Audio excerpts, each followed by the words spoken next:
Nasi pong kiba tungan-tungan ba pausi singa madi social media lagi lokot jaba pau singi update pijari ahan bada maroi ba pau more amasung Churachandpur ga taina ba jaga singda leriba kuki militant singi mathakta operation chathana ba military junta gi anoba camp sing hangdokre aramba tingol gi PRO Robin Mangang khwarakpamgi update ka loinana former CM N Biren gi audio taping adu semjin sajin ba amasung edit tawraba report ni haina Supreme Court na kuki singda kangan kre Mizoram da Myanmar National ani yauna mioi mari degi lupa karor nifu mga henbagi drug yamnaba singa MAND na fare Afghanistan da Richter scale da magnitude 6.3 yauna yuar hakre mioi kun sire kaya amana ate akai marakta phumjin kre relief camp ta lairiba sahi nauriba angang singda pungning wakal gi anaba leiba thengnare haina K Pradeep na phongdorakle Malem Thongram transgender sing amadi Patna City Church na taramna okre Manipur da santi hanjilakna ba mateng pangbina ba Bihar gi governor da ai ba jerol piduna hijackre BJP gi central leader sing athobada Manipur da lakpa yana leire haina El Brahmin Sor na phongdorakle relief camp sing da leiriba IDP sing gi chengchak pirimba lekre IDP amana nomda lupa marifu mari Devi gi kuthangda piba hokre Bethel da yoleba oksa haksel da sawningai oibra haiba kanana yengsilabage hangnarakle CMST gi scheme asigi damak chaliba sahi asigi oina budget ta lupa koti nipu manga da hengrekre haina N Birena phongdorakle nungthin pobop da airline sing lut tawre haina phongdokiba wafam singa loinana Pakistan da nuclear khulai changyeng tokre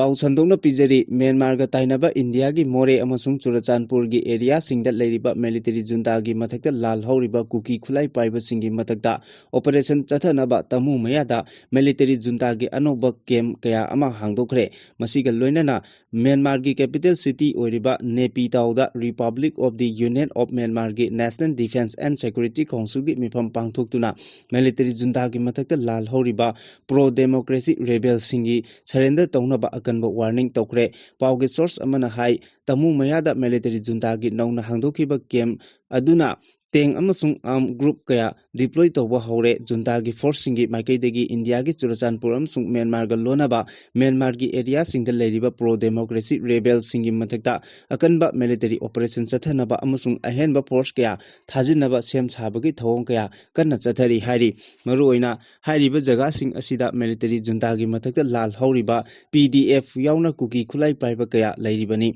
military junta gi nauna hangdokliba anoba company asida Chaurangna junta lanmi lising ani rom lai hairi masigi mathakta tamu area da hanadagi hauna naga amasung north east ki khulai paiba laloba kaya amasu lai hairi tamu gi station da lairiba junta gi lanmi sing adu yamna alert oibaga loinana athuba matamda more rom thangba sarukta kuki militant singi movement ta achoba chaitheng ama pirakpa yana leire amaromda Myanmar gi capital city oiriba Naypyidaw da Republic of Union of Myanmar gi National Defence and Security Council gi mifam pangthoktuna Myanmar da tang taba santi amasung national security thamnabagi damakta maruoiba resolution kaya lauthokre maruoina China Myanmar strategic relationship amasung border stability gi saruk ama oina leba ani gi marakta government to government corporation pinaduna haukiba matam khara asida leba ani gi marakta hena achetpa leirakli masi maru oina border area da santi thamba yauna leba adu da tangdu laitaba amasung ingtapa economic development puraknabagi maruoiba foundation amasu oi hairi anoba level gi oiba mari asina Myanmar gi kingdom gi awang amasung kha thangba border region da matam sangna arm conflict lerakliba asima pungphana loisinduna national stability ama puraknabagi anoba kudongchaba ama oiragani military junta gi mathakta lal hauriba arm group singi mathakta military junta gi maikaidagi aruiba oina warning tawraduna military na lebak adugi sovereignty kahendanaba amadi Miyambu asoi angam thohandana amasung national unity kahendana thamnabagi chapchana thabak paikhalagani haikre military junta gi maikaidagi na lebak adugi border area singda operate tawriba pro democracy rebel singi maruoina Kachin Independent Army Arkan Army Tang National Liberation Army NDDA UWSA ꯑꯃꯁꯨꯡ NDAA ꯗ condition ꯑꯃꯠꯇ ꯌꯥꯎꯗꯅ ꯈꯨꯗꯛꯇ surrender ꯇꯧꯅꯕ ꯑꯔꯣꯏꯕ ꯑꯣꯏꯅ warning ꯇꯧꯈ꯭ꯔꯦ ꯂꯣꯏꯅꯅ military ꯖꯨꯟꯇꯥꯒꯤ supervision ꯃꯈꯥꯗ ꯄꯥꯡꯊꯣꯛꯀꯗꯧꯔꯤꯕ ꯑꯣꯐꯤꯁꯤꯌꯦꯜ ꯄꯣꯂꯤꯇꯤꯀꯦꯜ ꯄ꯭ꯔꯣꯁꯦꯁ ꯑꯃꯁꯨꯡ ꯏꯂꯦꯛꯁꯟꯗ ꯁꯔꯨꯛ ꯌꯥꯅꯕ ꯈꯪꯍꯟꯈ꯭ꯔꯦ ꯀꯔꯤꯒꯨꯝꯕ ꯍꯥꯏꯔꯤꯕ ꯐꯤꯚꯝ ꯑꯁꯤ ꯏꯟꯗꯕ ꯇꯥꯔꯕꯗꯤ ꯅꯦꯁꯅꯦꯜ ꯑꯥꯔꯃꯤ ꯑꯃꯁꯨꯡ ꯁꯦꯀ꯭ꯌꯨꯔꯤꯇꯤ ꯐꯣꯔꯁꯅ ꯃꯤꯌꯥꯝꯒꯤ ꯄꯨꯟꯁꯤ ꯀꯟꯅꯕ ꯃꯊꯧ ꯇꯥꯕ ꯑꯀꯟꯕ ꯑꯦꯛꯁꯟꯁꯤꯡ ꯂꯧꯈꯠꯂꯒꯅꯤ ꯍꯥꯏꯅ ꯑꯔꯣꯏꯕ ꯑꯣꯏꯅ ꯐꯣꯡꯗꯣꯛꯈ꯭ꯔꯦ ꯃꯄꯨꯡ ꯑꯣꯏꯅ ꯔꯥꯈꯥꯏꯟ ꯁ꯭ꯇꯦꯠꯇ ꯑꯣꯄꯔꯦꯠ ꯇꯧꯔꯤꯕ ꯑꯥꯔꯀꯥꯟ ꯑꯥꯔꯃꯤꯅ ꯃ꯭ꯌꯥꯟꯃꯥꯔꯗ ꯑꯆꯧꯕ ꯁꯤꯡꯅꯕ ꯀꯌꯥ ꯄꯤꯕꯒ ꯂꯣꯏꯅꯅ ꯍꯤꯡꯁꯥꯒꯤ ꯑꯦꯛꯇꯤꯚꯤꯇꯤꯁꯤꯡ ꯌꯥꯎꯅ ꯗ꯭ꯔꯒꯁꯀꯤ ꯊꯧꯑꯣꯡ ꯀꯌꯥ ꯆꯠꯊꯔꯤꯕ ꯑꯁꯤ ꯏꯟꯇꯔꯅꯦꯁꯅꯦꯜ ꯂꯦꯚꯦꯜꯗ ꯌꯥꯕ ꯅꯠꯇꯦ ꯃꯁꯤꯅ ꯃꯔꯝ ꯑꯣꯏꯔꯒ ꯔꯥꯈꯥꯏꯟ ꯔꯤꯖꯟꯗ ꯃꯤꯂꯤꯇꯔꯤ ꯖꯨꯟꯇꯥꯅ ꯑꯥꯔꯀꯥꯟ ꯑꯥꯔꯃꯤꯒꯤ ꯃꯊꯛꯇ ꯑꯀꯟꯕ ꯑꯣꯄꯔꯦꯁꯟ ꯆꯠꯊꯕ ꯍꯧꯈ꯭ꯔꯦ ꯍꯥꯏꯔꯤ ꯃꯈꯥ ꯇꯥꯔꯛꯄꯗ ꯑꯔꯥꯝꯕꯥꯏ ꯇꯦꯡꯒꯣꯜꯒꯤ PRO ꯔꯣꯕꯤꯟ ꯃꯉꯥꯡ ꯈ꯭ꯋꯥꯏꯔꯥꯛꯄꯝꯅ ꯑꯁꯣꯝꯅ ꯑꯞꯗꯦꯠ ꯄꯤꯔꯛꯂꯤ ꯅꯍꯥꯟ ꯑꯦꯝꯕꯨꯂꯦꯟꯁ ꯗ꯭राꯏꯚꯔ ꯑꯃꯒ ꯀꯨꯛ ꯑꯃꯒ ꯃꯇꯩ ꯃꯅꯥꯎ ꯈꯔꯗ ꯑꯣꯏꯔꯕꯁꯨ ꯑꯋꯥꯕ ꯃꯦꯟꯈꯠꯆꯅꯕ ꯀꯧꯖꯈꯤꯕ ꯊꯕꯛꯇꯨ ꯒ꯭ꯋꯥꯜꯇꯥꯕꯤꯗꯒꯤ ꯂꯥꯟꯖꯦꯟꯅꯔꯛꯂꯒ ꯅꯣꯉꯥꯗꯥꯒꯤ ꯔꯤꯂꯤꯐ ꯀꯦꯝꯞꯇ ꯂꯩꯕ ꯃꯇꯩ ꯃꯅꯥꯎ ꯑꯃ ꯈꯜꯂꯦ ꯃꯈꯣꯏꯒꯤ ꯀ꯭ꯂꯥꯁ 4 ꯈꯛꯇꯃꯛ ꯇꯝꯂꯤꯕꯤ ꯃꯆꯥꯅꯨꯄꯤ ꯑꯃꯁꯨ ꯀ꯭ꯂꯥꯁ 10 ꯐꯥꯎꯕꯒꯤ ꯐ꯭ꯔꯤꯗ ꯂꯥꯏꯔꯤꯛ ꯇꯝꯍꯜꯂꯒꯅꯤ ꯑꯗꯨꯒ ꯃꯈꯣꯏꯁꯤꯡꯒꯤ ꯂꯩꯐꯝ ꯆꯥꯐꯝꯁꯨ ꯐ꯭ꯔꯤ ꯑꯣꯏꯔꯒꯅꯤ ꯊꯥꯒꯤ ꯇꯣꯂꯣꯞꯁꯨ ꯄꯤꯔꯒꯅꯤ ꯈꯜꯍꯧꯗꯕꯁꯤꯡꯁꯨ ꯋꯥꯔꯧꯕꯤꯗꯅꯕ ꯍꯥꯏꯖꯔꯤ ꯃꯈꯣꯏꯗꯒꯤ ꯁꯤꯀꯤ ꯑꯃ ꯑꯩꯈꯣꯏꯅ ꯂꯧꯒꯗꯕ ꯅꯠꯇꯦ ꯊꯃꯣꯏ ꯁꯦꯡꯅ ꯃꯇꯦꯡ ꯈꯖꯤꯛ ꯑꯉꯝꯕ ꯇꯧꯖꯕꯅꯤ ꯍꯥꯏꯔꯤꯕ ꯅꯨꯄꯤ ꯃꯆꯥ ꯉꯥꯛꯇꯒꯤ ꯑꯣꯏꯕ ꯍꯣꯝ ꯑꯁꯤꯗ ꯀ꯭ꯂꯥꯁ 8, 9, 10 ꯐꯤꯖꯤꯛꯁ ꯃꯦꯊꯁ ꯇꯥꯛꯄ ꯉꯝꯕꯤ ꯃꯤꯅꯤꯃꯝ ꯒ꯭ꯔꯦꯖꯨꯑꯦꯁꯟ ꯂꯣꯏꯔꯕꯤ ꯃꯐꯝ ꯑꯗꯨꯗ ꯂꯦꯡꯗꯅ ꯂꯩꯕ ꯉꯝꯕꯤ ꯂꯩꯁꯥꯕꯤ ꯅꯠꯇ꯭ꯔꯒ ꯃꯧ ꯑꯃꯒ ꯑꯊꯨꯕꯒꯤ ꯑꯣꯏꯅ ꯄꯥꯝꯖꯩ ꯊꯥꯒꯤ ꯇꯣꯂꯣꯞ ꯂꯨꯄꯥ 15,000 ꯑꯣꯏꯖꯒꯅꯤ ꯅꯍꯥꯟꯒꯤ ꯀꯩꯔꯥꯎ ꯃꯛꯇꯤꯡꯗꯒꯤ ꯀꯨꯇꯨꯃꯤꯅꯔꯒꯨꯝꯕ ꯍꯨꯔꯥꯟꯕꯁꯤꯡꯅ ꯄꯩꯁꯥ ꯆꯥꯅꯕ ꯁꯥꯟꯅꯔꯛꯄ ꯂꯤꯂꯥꯗ ꯑꯩꯈꯣꯏ ꯊꯥꯖꯒꯨꯝꯁꯤ ꯑꯩꯉꯣꯟꯗ ꯗꯥꯏꯔꯦꯛ ꯃꯦꯁꯦꯖ ꯊꯥꯕ ꯅꯠꯇ꯭ꯔꯒ ꯀꯣꯜ ꯑꯣꯏꯅ ꯇꯧꯕꯤꯔꯛꯎ ꯍꯥꯏꯅ ꯑꯁꯨꯝꯅ ꯑꯞꯗꯦꯠ ꯄꯤꯔꯛꯂꯤ ꯃꯅꯤꯄꯨꯔꯗ ꯊꯣꯛꯂꯤꯕ ꯀꯥꯡꯂꯨꯞꯀꯤ ꯏꯔꯥꯡ ꯑꯁꯤ ꯍꯥꯟꯅꯒꯤ ꯐꯣꯔꯃꯔ ꯆꯤꯐ ꯃꯤꯅꯤꯁꯇꯔ N. ꯕꯤꯔꯦꯟꯅ ꯏꯟꯁꯤꯜꯂꯤ ꯍꯥꯏꯕ ꯑꯣꯗꯤꯑꯣ ꯇꯦꯄꯤꯡ ꯀꯟꯚꯔꯁꯦꯁꯟ ꯑꯗꯨ ꯃꯣꯗꯤꯐꯥꯏꯗ ꯇꯦꯝꯄꯔഡ് ꯑꯃꯁꯨꯡ ꯑꯦꯗꯤꯠ ꯇꯧꯔꯕ ꯔꯤꯄꯣꯔꯠ ꯑꯃꯅꯤ ꯑꯣꯗꯤꯑꯣ ꯇꯦꯄꯤꯡ ꯑꯗꯨꯗ ꯌꯥꯎꯔꯤꯕ ꯐꯣꯔꯃꯔ ꯆꯤꯐ ꯃꯤꯅꯤꯁꯇꯔ N. ꯕꯤꯔꯦꯟꯒꯤ ꯈꯣꯟꯖꯦꯜ ꯑꯃꯁꯨꯡ ꯐꯣꯔꯃꯔ CM ꯑꯁꯤꯒꯤ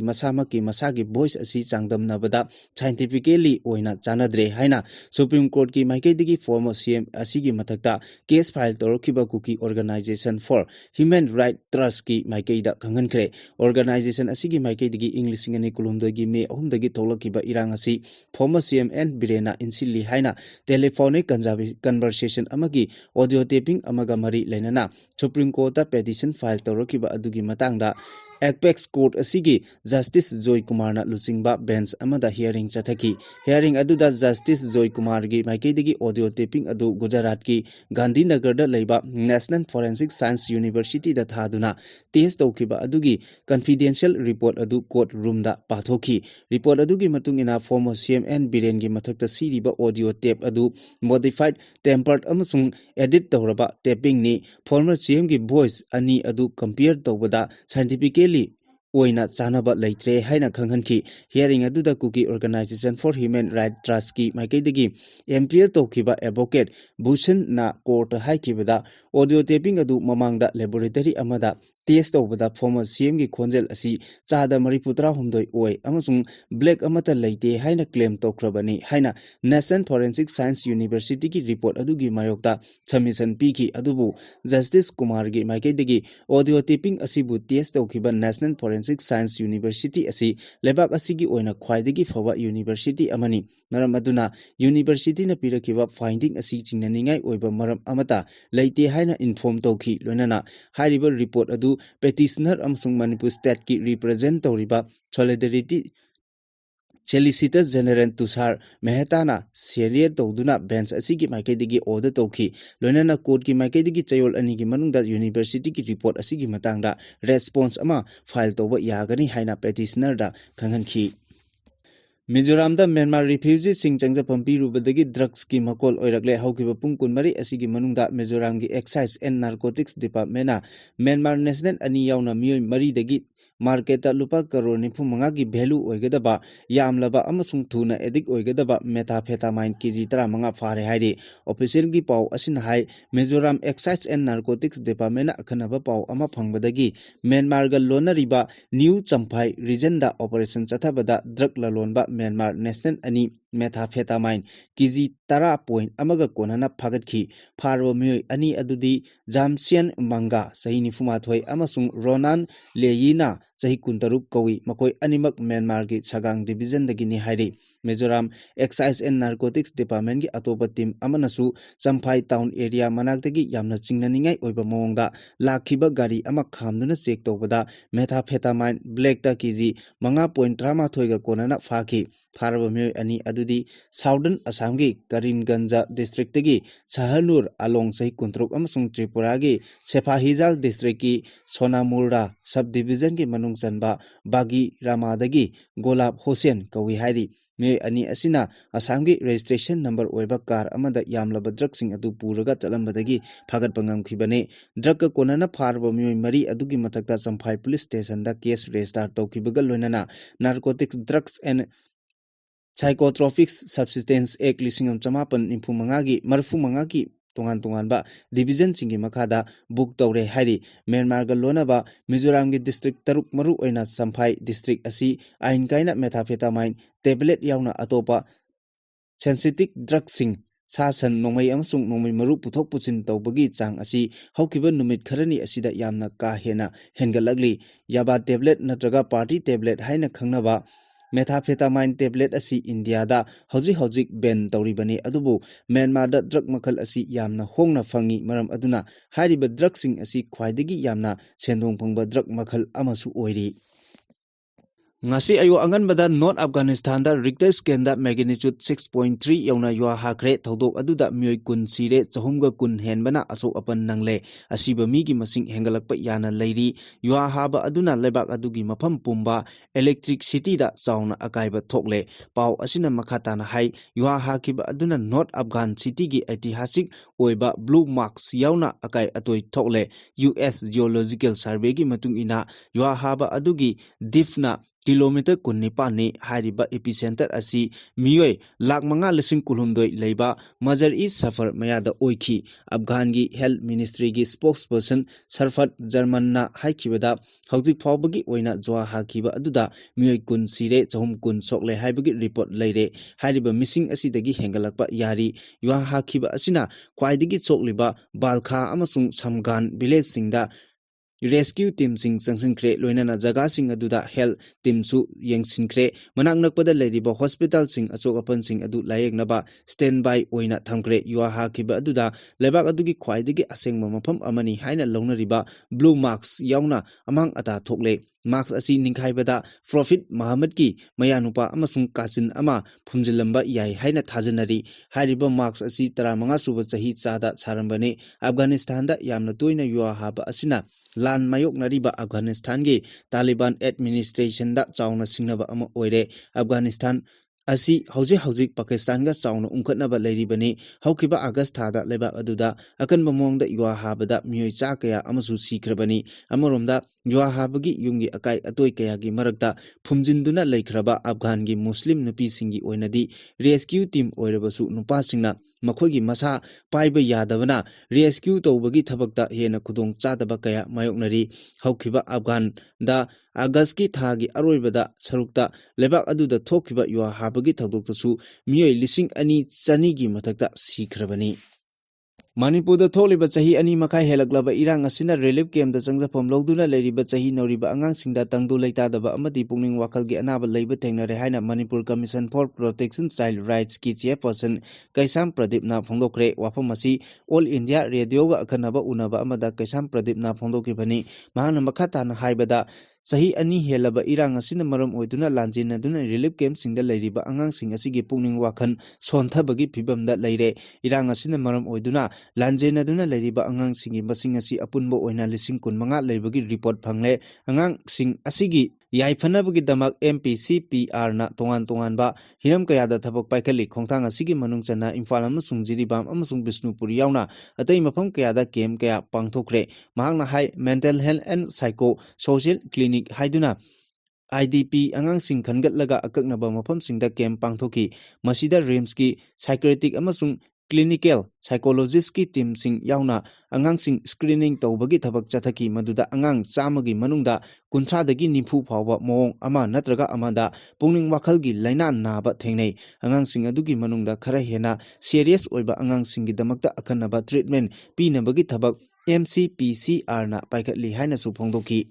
October anidagi hauna cycling all Manipur peace haiba thimda Manipur gi damak Delhi dagi cycle da khongsa lakhiba transgender social activist Malem Thongam gi khongchat November anida thabum ama chapchana mapung phakre Malem Thongam na Bihar da thunglaba matamda transgender sing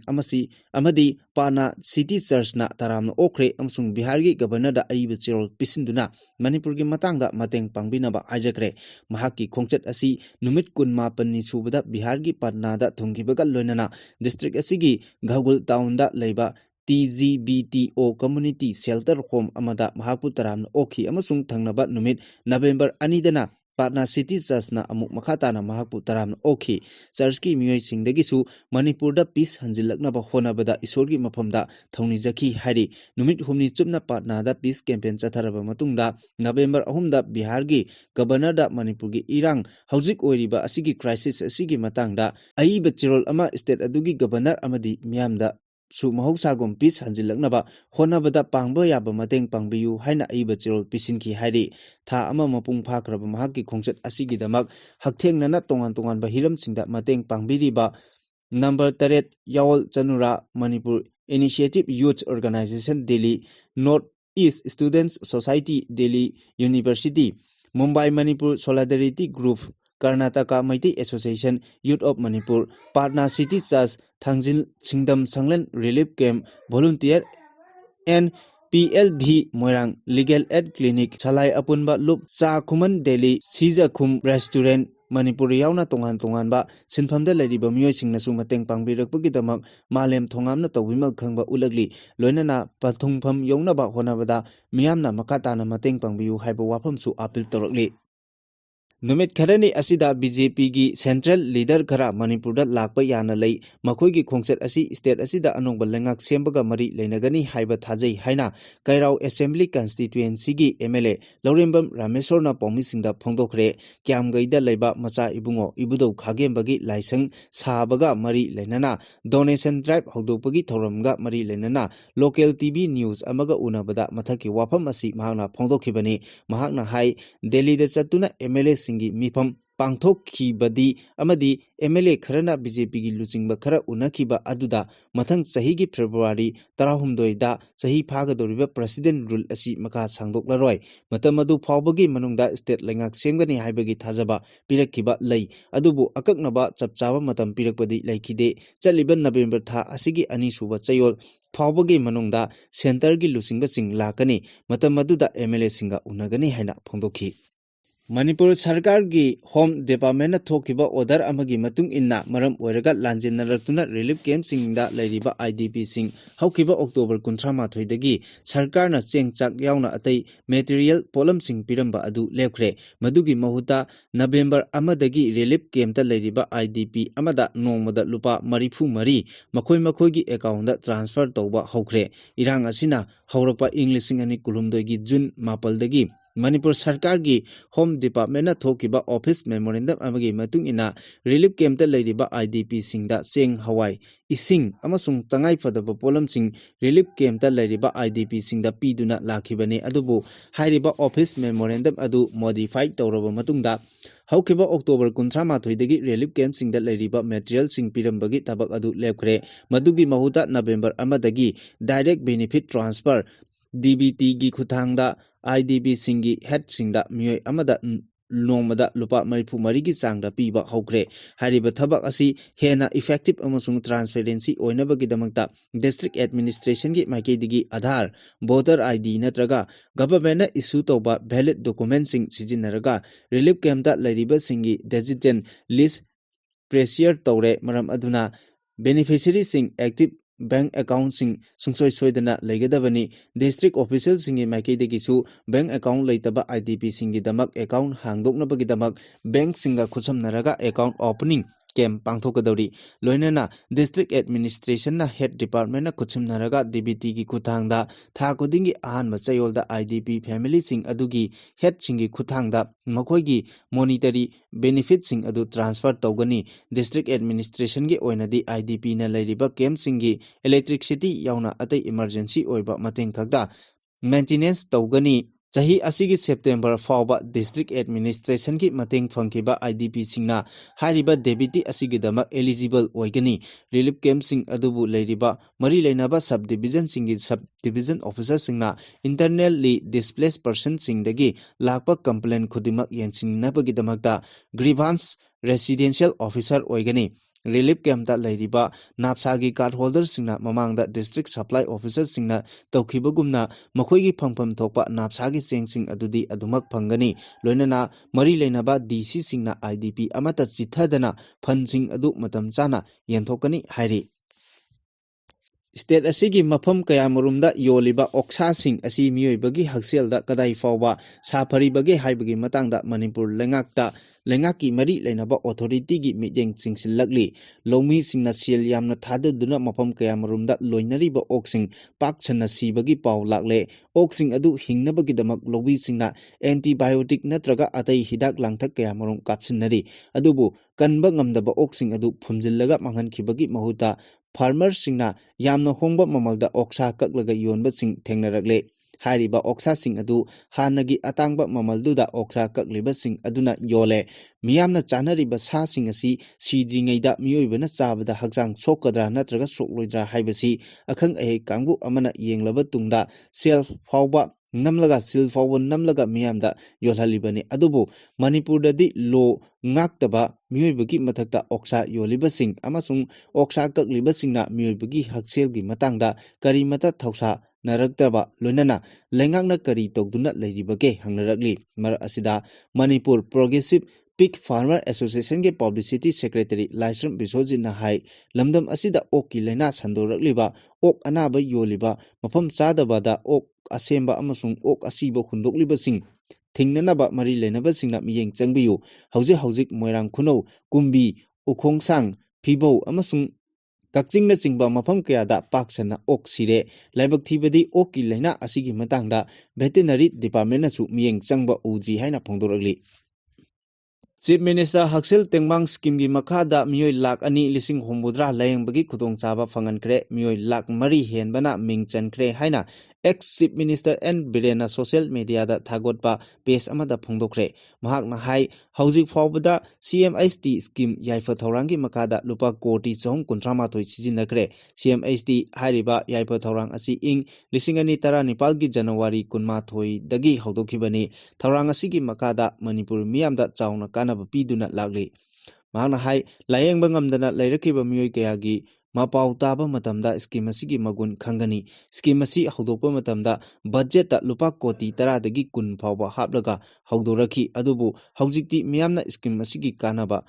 khanglarakpadagi scheme asibu mai pakna paikhalakpadagi chahi asigi oina budget ta lupa koti nifu manga dage hengakhre masi mari leinaba department singna scheme asibu mai pakhanabasu mahangna appeal torali mahangna hai state asigi oina haujik phawbada CMHT amasung PMGAY ki scheme gi makhada miyoi lakh manga lising yang kaitaret chanipan kunmathoi masigi oina lupa koti chatret taratret chadring tawkhre su hairi Pakistan aronba mawongda nuclear khulai kayamarum changyeng tawkhre haina United States ki President Donald Trump na phongdokre malemda nuclear khulai khwaidagi yamna changyeng tawba lebak singi manungda Pakistan su amani haina CBS News da piba interview amada mahakna phongdokre Trump na hai Russia China North Korea amasung Pakistan yauna malemgi tongan ba lebak kayana nuclear khulai sing changyeng tawri oirakliba phibam asida tangai fadana United States su nuclear changyeng tongnaba thorang lokhatke haina makhatana phongdoki CBS News na hangba wahang amagi paukhumda Trump na hai Russia China amsung Pakistan aronba mawongda nuclear changyeng tawba maramna malemgi miyamda khangnadabani United States ki oinadi miyam khangna lauthoklaga nuclear changyeng tawgani haukiba sagolchen numita US ki anoba nuclear khulaising changyeng tawragani haina lauthokpasu laikhrabani Manipur lengaki employee sing ngasidagi pen down gi strike changsilagani lauthokre demand 13 yawba memorandum ama lengakta pisinduna thabakta onthok pinanaba black base thetpagi khongjang changsillabasu karimata pakum laktaba maram oiduna ngasi nomagi oiba pen down strike changsinaba Manipur lengaki employee sing warep laukre pisumthongda leiba pensioners sanglenda pangthokiba Paumisinga unaba amada Government Process Federation President Laisram Saratna haiki Federation asina taliba demand tara teruk adu Manipur lengakna piba ngamloidaba amata yaude demand sing adu employees singi chawkhat thaurangi damakta administrative Mizamen lokot piu hajabani state asida government ki administration da kangkhong chairiba demand sing asi thabakta onthok pirabadi saphagani mahang hai federation asina taliba demand sing pi dabagi October 13 tagi 13 pawba employee singna black base thetuna khongjang changsinkhre adubu lenga ki maikaidigi pakhum amata phangde masina maram oiraga ngasi nomagi oiba pen down gi strike changsilagani haina lengakta notice pikhre black base strike asida imphal manung amadi tongan tongan ba district Lairiba officers singda thabak tawriba employees singna saruk yakhibagi damaktasu mahakna thagatlagli makha tarakpa editorial column gi pawda lengakna miyamda uful pijaba aikhoisi miyoibani hingbagi right phawbadi masak khanghaningi lebak asigi capital city oiriba Delhi da chahi khudingi laksinba ngamdana air pollution mayoknari chahi asidasu sathireba air pollution mayoknaduna miyoibagi haksel da chauna sokhalakpa yabagi akiba leiri asigumma makhalgi air pollution asi Diwali pangthokkiba hek nonganbaga khanghen hengalakhi sathireba air pollution asi kharada oirabasu hantanabani haiduna mari leinaba authority singna khutsemgi nong chuhanaba honabadasu mai pakhidre Aam Adami Party adubu lokhatpa yadaba makhai saiki adubu makhoigi lengak laklaba matam asidasu air pollution gi saitheng asi kokhanba ngamdri Delhi da thokpa thodok wathok ningna national capital oibanina lebak sara hekta sanna wathoi adubu Manipur da haujik thokliba uful waipulgi pollution asidi kanamatana karimata hainadana leiri Manipur da das pollution gi problem ama state asigi maramda mayokna halle haibasi kanada hairaga lengakna tagadage Delhi da thokpa air pollution Punjab Haryana na chingba state singda lomi singna mahi marong lokhraba tungda charu uku sing mai thabagi maikhu adunani haina akhang ai singnasu adum hai masigi su mathakta masing yamlaba gari singna puthorakpa maikhu amasung Diwali gi matamda miyamna bambula natraga atai makhalgi cracker sing pokhaibadagi tholakpa maikhu sing aduna ohelakpani aduga Manipur da thokliba air pollution asina uful waifunna ohelakpani state asigi lambi ayamba haujik ningthina semba ngamde nungjau nungsak yawba lebak khara akutba lambi thajinba amasung laikhom lainang maraktagi gari gi kangkhongna pukhalakpa lambi da chaithorakpagi gari singna mathakta hanjin hanjin takpadagi paikhalakpa uful sing aduna imphal manunggi mapam ayamba nungsit nungsa senghandre gari macha thauraga chaliba singna mit oisinba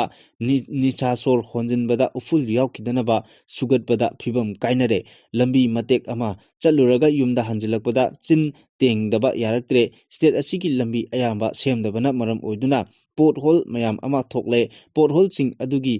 paikhalakpa uful mayam aduna mi leinariba yumgi manungda phawba uful pasilakle Firolda ananba haiba ama thamba yanadre electric ki item punamak uful pakle table chokri kolik khudingmakchu ngaihaktang thambada uful waipum ngakta ngaikre thamna hairabada lengakna Manipur gi miyamda seng bijabagi mahuta uful waipul oina bijaraga leire makha tarakpa aroiba pawda editorial column dagisu aroiba paw oina lokhachari Manipur miyambu lamja saragi phibamda thamba chumloi apokpa mama mapa animak leina makhoigi macha singbu hanna yengbidana lamja saragi phibamda thambagum Manipur miyambu haujik Manipur lengakna thamliba asi yamna chumnaba amani Manipur da haujik miyamgi mihut oiriba MLA sing hingduna leiri adubu maramdam Manipur na laikha taduna Manipur miyamna awaba punsi amada hingduna leiriba phawbada Manipur da thokliba irang asi loisinaba lokhotpam thokpa thodang adu lokhatana leiriba asi yamna lali aduga Manipur gi PR lengak nasu Manipur da thokliba irang asi loisinaba center lengak ta taksinduna lokpham thokpa thodang adusu lobagi phibam haujik phawbagi oinadi uba phangdri president role gi lengak ni haiduna ningaidana laithokpagi phibam amada leiriba asidi yamna chumdabani masigi khwaidagi maru oiribadi Manipur da thokliba chahi ani makhai suraklaba irang asigi horakpham mayek sengna khanglaba aikhoigi miyamgi mihut oiriba MLA singna makhoi masel amata oina punchinduna center lengakta mayek sengna khanganduna irang thokaliba kangbu adu ain gi oiba thabak lokhatuna Manipur da ꯁꯥꯟꯇꯤ ꯄꯨꯔꯛꯄ ꯉꯝꯗꯅ ꯂꯩꯔꯤꯕ ꯑꯁꯤꯗ ꯈ꯭ꯋꯥꯏꯗꯒꯤ ꯑꯁꯣꯏꯕ ꯍꯥꯏꯕꯗꯨ ꯑꯣꯏꯔꯤ ꯑꯃꯔꯣꯝꯗ ꯍꯧꯖꯤꯛ ꯃꯅꯤꯄꯨꯔ ꯍꯤꯔꯝ ꯈꯨꯗꯤꯡꯗ ꯂꯩꯈꯥ ꯇꯥꯕ ꯍꯥꯏꯕꯗꯨ ꯑꯣꯏꯗꯨꯅ ꯂꯩꯔꯤ ꯏꯔꯥꯡ ꯑꯁꯤꯅ ꯃꯔꯝ ꯑꯣꯏꯗꯨꯅ ꯃꯅꯤꯄꯨꯔꯒꯤ ꯁꯦꯟꯃꯤꯠꯂꯣꯟꯒꯤ ꯐꯤꯕꯝ ꯑꯗꯨꯛꯀꯤ ꯃꯇꯤꯛ ꯁꯣꯛꯊꯔꯛꯂꯦ ꯃꯁꯥꯒꯤ ꯃꯔꯝꯗꯝꯗ ꯆꯠꯊꯣꯛ ꯆꯠꯁꯤꯟ ꯇꯧꯕ ꯉꯝꯗꯗꯨꯅ ꯂꯂꯣꯜ ꯏꯇꯤꯛꯀꯤ ꯂꯝꯗ ꯂꯩꯈꯥ ꯇꯥꯕ ꯍꯥꯏꯕꯗꯨꯁꯨ ꯑꯣꯏꯔꯦ ꯂꯩꯈꯥꯒꯤ ꯂꯝꯗ ꯆꯠꯄ ꯌꯥꯗꯕꯗꯒꯤ ꯚꯥꯔꯠꯀꯤ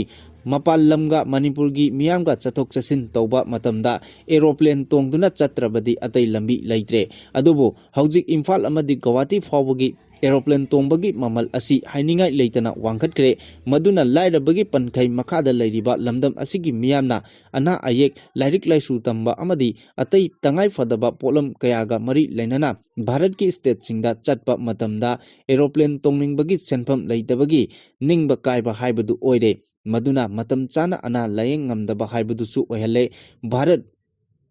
ꯂꯩꯉꯥꯛꯅ ꯃꯅꯤꯄꯨꯔ ꯃꯤꯌꯥꯝꯒꯤ ꯑꯋꯥꯕ ꯑꯁꯤ ꯈꯪꯅ ꯈꯪꯅ ꯎꯅ ꯎꯁꯤꯟꯅꯗꯅ ꯂꯩꯔꯦ ꯑꯣꯏꯔꯤꯕ ꯐꯤꯕꯝ ꯑꯁꯤ ꯚꯥꯔꯠ ꯂꯩꯉꯥꯛ ꯑꯃꯁꯨꯡ ꯃꯅꯤꯄꯨꯔꯒꯤ PR ꯂꯩꯉꯥꯛꯀꯤ ꯂꯨꯆꯤꯡꯕ ꯒꯕꯔꯅꯔ ꯑꯃꯗꯤ ꯃꯅꯤꯄꯨꯔꯒꯤ ꯃꯤꯌꯥꯝꯒꯤ ꯃꯤꯍꯨꯠ ꯑꯣꯏꯔꯤꯕ MLAꯁꯤꯡꯅ ꯈꯪꯅ ꯈꯪꯅ ꯊꯕꯛ ꯑꯃꯠꯇ ꯄꯥꯏꯈꯠꯇꯅ ꯂꯩꯁꯤꯜꯂꯤꯕ ꯑꯁꯤ ꯀꯔꯤꯒꯤꯅꯣ ꯍꯥꯏꯕ ꯋꯥꯍꯪ ꯂꯥꯛꯂꯦ ꯃꯁꯤꯅ ꯑꯄꯣꯛꯄ ꯃꯃꯥ ꯃꯄꯥ ꯑꯅꯤꯃꯛ ꯆꯪꯅ ꯂꯥꯎꯅ ꯅꯨꯡꯉꯥꯏ ꯌꯥꯏꯐꯅ ꯂꯩꯔꯒ ꯃꯈꯣꯏꯅ ꯄꯣꯛꯆꯕ ꯃꯆꯥꯁꯤꯡꯕꯨ ꯂꯝꯖꯥ ꯁꯔꯥꯒꯤ ꯄꯨꯟꯁꯤꯗ ꯍꯤꯡꯍꯜꯂꯤ ꯍꯥꯏꯕꯒ ꯃꯅꯤꯄꯨꯔ ꯃꯤꯌꯥꯝꯗ ꯍꯧꯖꯤꯛ ꯆꯞ ꯆꯥꯅ ꯊꯣꯛꯄ ꯍꯥꯏꯕꯗꯨ ꯑꯣꯏꯔꯦ ꯑꯗꯨꯒ ꯃꯅꯤꯄꯨꯔ ꯃꯤꯌꯥꯝꯒꯤ ꯍ꯭ꯌꯨꯃꯦꯟ ꯔꯥꯏꯠꯁ ꯑꯃꯗꯤ ꯐꯟꯗꯥꯃꯦꯟꯇꯦꯜ ꯔꯥꯏꯠ ꯂꯣꯏꯅꯅ ꯚꯥꯔꯠ ꯁꯪꯕꯤꯙꯥꯟꯅ ꯏꯟꯗꯤꯌꯟ ꯁꯤꯇꯤꯖꯟ ꯑꯃꯗ ꯄꯤꯔꯤꯕ ꯐꯪꯐꯝ ꯊꯣꯛꯄ ꯔꯥꯏꯠꯁꯤꯡ ꯑꯗꯨ ꯃꯅꯤꯄꯨꯔ ꯃꯤꯌꯥꯝꯒꯤ ꯑꯣꯏꯅꯗꯤ ꯄꯨꯔꯥ ꯃꯠꯇꯨꯅ ꯂꯩꯕꯒꯨꯝ ꯇꯧꯔꯤꯕꯁꯤ ꯌꯥꯝꯅ ꯑꯔꯥꯟꯕ ꯑꯃꯅꯤ ꯑꯣꯏꯔꯤꯕ ꯐꯤꯕꯝ ꯑꯁꯤꯗ ꯃꯅꯤꯄꯨꯔ ꯃꯤꯌꯥꯝꯒꯤ ꯃꯤꯍꯨꯠ ꯑꯣꯏꯔꯤꯕ MLAꯁꯤꯡꯅꯁꯨ ꯇꯨꯃꯤꯟꯅ ꯂꯩꯁꯤꯜꯂꯤꯕ ꯑꯁꯤ ꯌꯥꯝꯅ ꯂꯥꯟꯕꯅꯤ ꯃꯗꯨꯅ ꯃꯤꯌꯥꯝꯒꯤ ꯃꯤꯍꯨꯠ ꯑꯣꯏꯔꯤꯕ MLAꯁꯤꯡ ꯂꯩꯅ ꯑꯗꯨꯛꯀꯤ ꯃꯇꯤꯛ ꯇꯣꯟꯅ ꯂꯝꯖꯥ ꯁꯔꯥꯒꯤ ꯄꯨꯟꯁꯤꯗ ꯑꯁꯨꯝꯅ ꯂꯩꯍꯜꯂꯛꯄ ꯇꯥꯔꯕꯗꯤ ꯂꯩꯕꯥꯛ ꯃꯤꯌꯥꯝꯒꯤ ꯑꯀꯟꯕ ꯏꯍꯧ ꯈꯣꯡꯖꯪ ꯑꯃ ꯑꯩꯈꯣꯏ ꯂꯥꯛꯂꯣꯏ ꯍꯥꯏꯅꯤꯡꯉꯥꯏ ꯂꯩꯇꯦ MLAꯁꯤꯡꯒꯤ ꯃꯊꯛꯇ ꯃꯇꯝ ꯑꯗꯨꯗ ꯃꯅꯤꯄꯨꯔ ꯑꯁꯤ ꯀꯔꯝꯕ ꯐꯤꯕꯝ ꯑꯣꯏꯔꯛꯀꯗꯒꯦ ꯍꯥꯏꯕꯗꯨꯁꯨ ꯑꯩꯈꯣꯏꯒꯤ MLAꯁꯤꯡꯅ ꯈꯪꯐꯝ ꯊꯣꯛꯏ ꯍꯧꯖꯤꯛ ꯃꯅꯤꯄꯨꯔꯗ ꯊꯣꯛꯂꯤꯕ ꯏꯔꯥꯡ ꯑꯁꯤ ꯑꯊꯨꯕ ꯃꯇꯝꯗ ꯑꯩꯈꯣꯏꯒꯤ MLAꯁꯤꯡꯅ ꯑꯃꯠꯇ ꯑꯣꯏꯅ ꯄꯨꯟꯁꯤꯟꯗꯨꯅ ꯂꯩꯕꯥꯛ ꯃꯤꯌꯥꯝꯒ ꯈꯨꯠꯁꯝꯅꯗꯨꯅ ꯚꯥꯔꯠ ꯂꯩꯉꯥꯛꯀꯤ ꯃꯐꯝꯗ ꯏꯆꯪ ꯊꯧꯅ ꯇꯛꯁꯤꯟꯗꯨꯅ ꯂꯣꯏꯁꯤꯟꯅꯕ ꯍꯣꯠꯅꯐꯝ ꯊꯣꯛꯏ ꯉꯁꯤ ꯉꯝꯗ꯭ꯔꯕꯗꯤ ꯃꯅꯤꯄꯨꯔ ꯍꯤꯔꯝ ꯈꯨꯗꯤꯡꯃꯛꯇ ꯁꯣꯊꯕ ꯂꯝꯗꯝ ꯑꯃ ꯍꯥꯏꯕꯗꯨ ꯑꯣꯏꯗꯨꯅ ꯑꯃꯨꯛ ꯍꯟꯅ ꯆꯥꯎꯈꯠꯄꯒꯤ ꯀꯩꯔꯥꯛꯇ ꯀꯥꯈꯠꯄ ꯉꯝꯂꯔꯣꯏ ꯂꯣꯏꯅꯅ ꯃꯅꯤꯄꯨꯔꯒꯤ ꯃꯦꯖꯣꯔꯤꯇꯤ ꯀꯝꯃ꯭ꯌꯨꯅꯤꯇꯤ ꯑꯣꯏꯔꯤꯕ ꯃꯩꯇꯩ ꯐꯨꯔꯨꯞꯇ ꯚꯥꯔꯠ ꯂꯩꯉꯥꯛꯅ ꯀꯔꯝꯕ ꯑꯈꯥꯕ ꯃꯤꯠꯌꯦꯡ ꯌꯦꯡꯂꯤꯕꯒꯦ ꯍꯥꯏꯕꯗꯨꯁꯨ ꯑꯩꯈꯣꯏꯒꯤ ꯂꯩꯉꯥꯛꯂꯣꯏ ꯑꯣꯏꯔꯤꯕ MLAꯁꯤꯡꯅ ꯈꯪꯐꯝ ꯊꯣꯛꯄꯅꯤ ꯑꯗꯨꯕꯨ ꯑꯃꯕꯨ ꯑꯣꯏꯔꯕꯁꯨ ꯃꯤꯌꯥꯝꯒꯤ ꯃꯤꯍꯨꯠ ꯑꯣꯏꯔꯤꯕ MLAꯁꯤꯡ ꯂꯩꯅ ꯃꯅꯤꯄꯨꯔ ꯃꯤꯌꯥꯝꯕꯨ ꯂꯝꯖꯥ ꯁꯔꯥꯒꯤ ꯄꯨꯟꯁꯤꯗ ꯍꯤꯡꯍꯜꯂꯤꯕ ꯑꯁꯤꯁꯨ ꯌꯥꯝꯅ ꯂꯥꯜꯂꯤ ꯃꯔꯝ ꯑꯁꯤꯅ ꯃꯅꯤꯄꯨꯔꯗ ꯊꯣꯛꯂꯤꯕ ꯏꯔꯥꯡ ꯑꯁꯤ ꯑꯊꯨꯕ ꯃꯇꯝꯗ ꯂꯣꯏꯁꯤꯟꯗꯨꯅ ꯇꯪꯗꯨ ꯂꯩꯇꯥꯕ ꯃꯅꯤꯄꯨꯔ ꯑꯃ ꯑꯣꯏꯅꯕ ꯃꯤꯌꯥꯝꯒꯤ ꯃꯤꯍꯨꯠ ꯑꯣꯏꯔꯤꯕ MLAꯁꯤꯡꯅ ꯂꯧꯐꯝ ꯊꯣꯛꯄ ꯊꯧꯗꯥꯡ ꯑꯗꯨ ꯂꯧꯕ ꯆꯨꯝꯒꯅꯤ ꯃꯗꯨ ꯅꯠꯇ꯭ꯔꯕꯗꯤ ꯂꯩꯕꯥꯛ ꯃꯤꯌꯥꯝꯅ MLAꯁꯤꯡꯒꯤ ꯃꯊꯛꯇ ꯑꯀꯟꯕ ꯏꯍꯧ ꯈꯣꯡꯖꯪ ꯑꯃ ꯆꯪꯁꯤꯜꯂꯛꯀꯅꯤ ꯍꯥꯏꯕꯁꯨ ꯈꯪꯐꯝ ꯊꯣꯛꯏ ꯍꯥꯏꯅ ꯈꯜꯂꯤ